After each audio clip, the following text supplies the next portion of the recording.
I said we were going to take a look at the rest of the reveals, and that's what we're doing right now, starting with the 40k stuff. Plus Necromunda, because they're basically the same thing. I know that's not true. Well, it is kind of true. Anyway.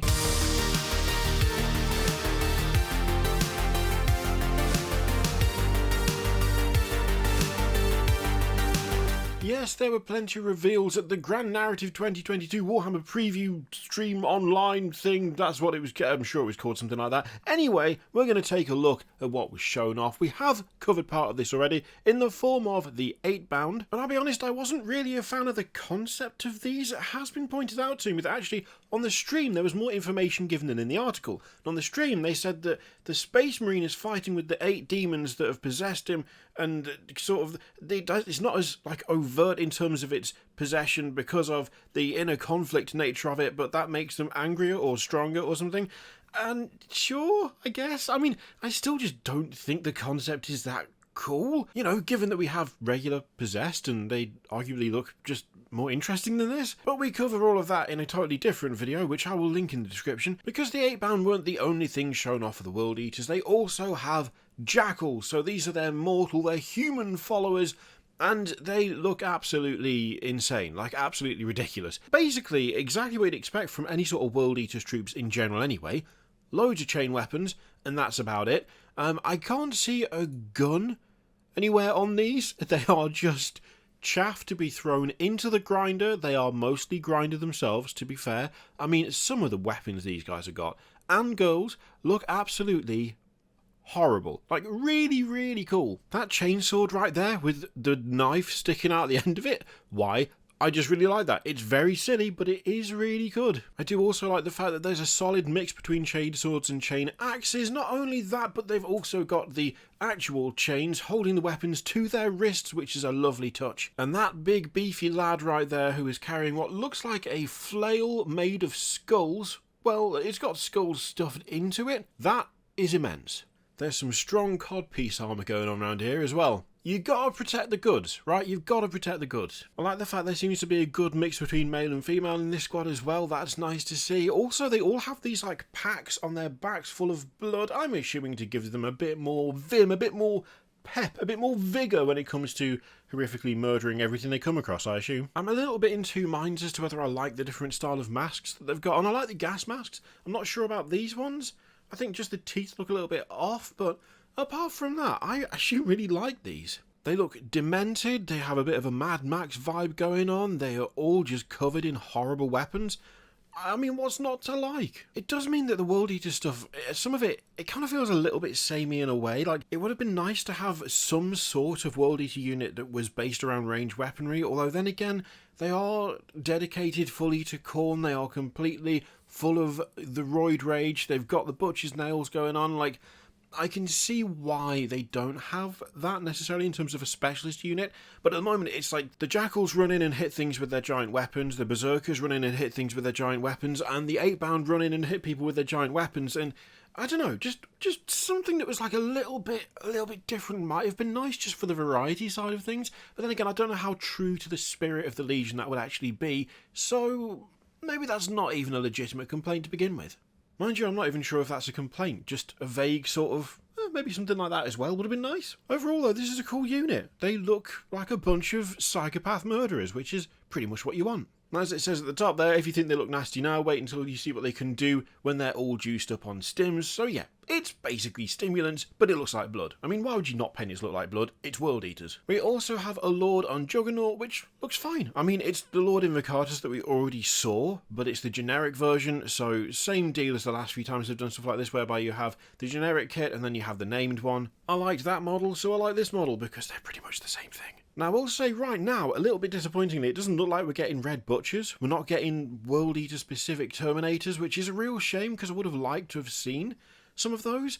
It seems like the 8-bound are kind of what we're getting instead, which, yeah, okay. They've got the girth, they've got very similar armour, if not the same armour, kind of, but then they do also have power packs as well. It's a little bit difficult to really nail down. Their design is a bit in between your normal Chaos Space Marine / Berserker and Terminator, but I don't know, I feel like the World Eaters have got like a really specific variation of like the Chaos Space Marine look, and the Terminators don't quite match it. They don't have quite that same impact, you know? But who knows what the future holds? Maybe they'll show up in like 10th or something. We've also got a first look at the Codex as well, and it looks decent. There's some nice artwork there.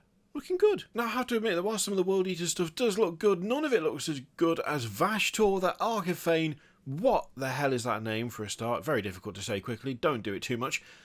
I really like this. It is creepy, it is weird, even if his eyes do look like the ends of those cigarette lighters you get in cars, which was something I couldn't quite put my finger on as to why I wasn't sure about the eyes, but then a friend very kindly sent me this picture and said, I want to ruin the new model for you, so thanks for that. This is great though, like this to me is like, this is Dark Mechanicum. I want to see more stuff like this. The mechanical wings that are actually blades are super creepy and full of all sorts of horrible implications. The way the flesh is kind of stretched over the mechanical parts where it's not quite fully integrated, it's more like it's grown around it.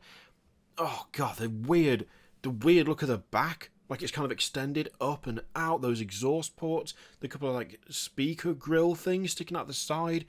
It's a super creepy model. It is super weird, and I really like it. I want to see more stuff like this. I want to see more infantry models like this. Whether they're really big infantry or, like, I don't know, just for example, Skitarii-sized infantry. This is unsettling. It's menacing. It's got a very otherworldly quality to it, and I love it. If they did a Dark Mechanicus faction, I would want it all to look pretty much like this. Also little details like more of those like mecha tendrils coming out of the floor. I love stuff like that. Fantastic. Now apparently this is the master planner behind the whole Arcs of Omen stuff, so like the boarding action stuff that's on the way. This big new kind of story arc for 40k. God, it's just so awful. It really is. Why is it grown that way? The skin, it's so gross and creepy.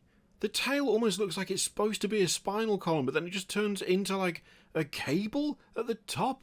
What the hell? That side profile as well, where you can really see just how messed up like the torso, the upper half of this model is. That is fantastic. Look at the silhouette of that. It's just so off. I really am absolutely loving VASHTORR. I cannot wait to learn more about this creepy freak. What a nightmare. Now to finish off, we're going to take a quick look at the House Cawdor stuff for the Ash Waste, because I was curious how they were going to do this if they did stuff for Cawdor. I assume they would at some point, but Cawdor are very like scavenger based. They're extremely ramshackle and just random crap thrown together by the look of things. So I was curious how they were going to actually have any sort of functional vehicle. And it's with the most adorable little rideable mech lads you've ever seen in your life. Look at this. It's so ridiculous. Oh my god. So, yeah, I mean, what they get are little chicken walkers, basically. They get little chicken walkers. Battered front armour, if you could even call it armour. Just what looks like random bits that have been strapped together to make legs and then a thing to sit on at the back. Even then, sitting is probably a generous term. They're just on like a kind of astride a saddle with their legs up and back, which is a really weird riding position for anything. Surely not that stable. They look like janky, junky pieces of crap that they either found or threw together when they realised that, oh, everyone else is going out in there and getting stuff, so we should probably do something about it ourselves. A little bit disappointed that there only seems to be like 2 poses. There's that pose, and then there's that pose, which they have kind of hidden a little bit depending on how you put the legs on the model, but they're pretty similar for the most part. A little bit more variation would be nice. Although then again, looking at the design of these, you might be able to just twist the leg a little bit. Maybe cut a bit of the leg off and turn it slightly. That's probably something you could do. Yeah, I reckon you could probably pull that off. So not a huge amount of variety on these, but I do like the design of them. They're very silly, but they are kind of fun. The highlight for me is definitely this lad though. Absolutely love him. Fantastic. Want to see more. Want to know more immediately. Which is just as well, because it does look like the Arcs of Omen stuff is going to be kicking off real soon, so hopefully we'll get a bit of insight into this lad. Question is, what out of the stuff revealed was your favourite? Let me know in the comments down below. In the meantime, feel free to click all the things, Patreon, video, subscribe, all that stuff. Click it if you like, don't click if you don't want to. And as always, there's an affiliate link in the description for Element Games, which you can use to support the channel if you like. I leave it in your capable hands. Thank you very much for watching. I will see you next time.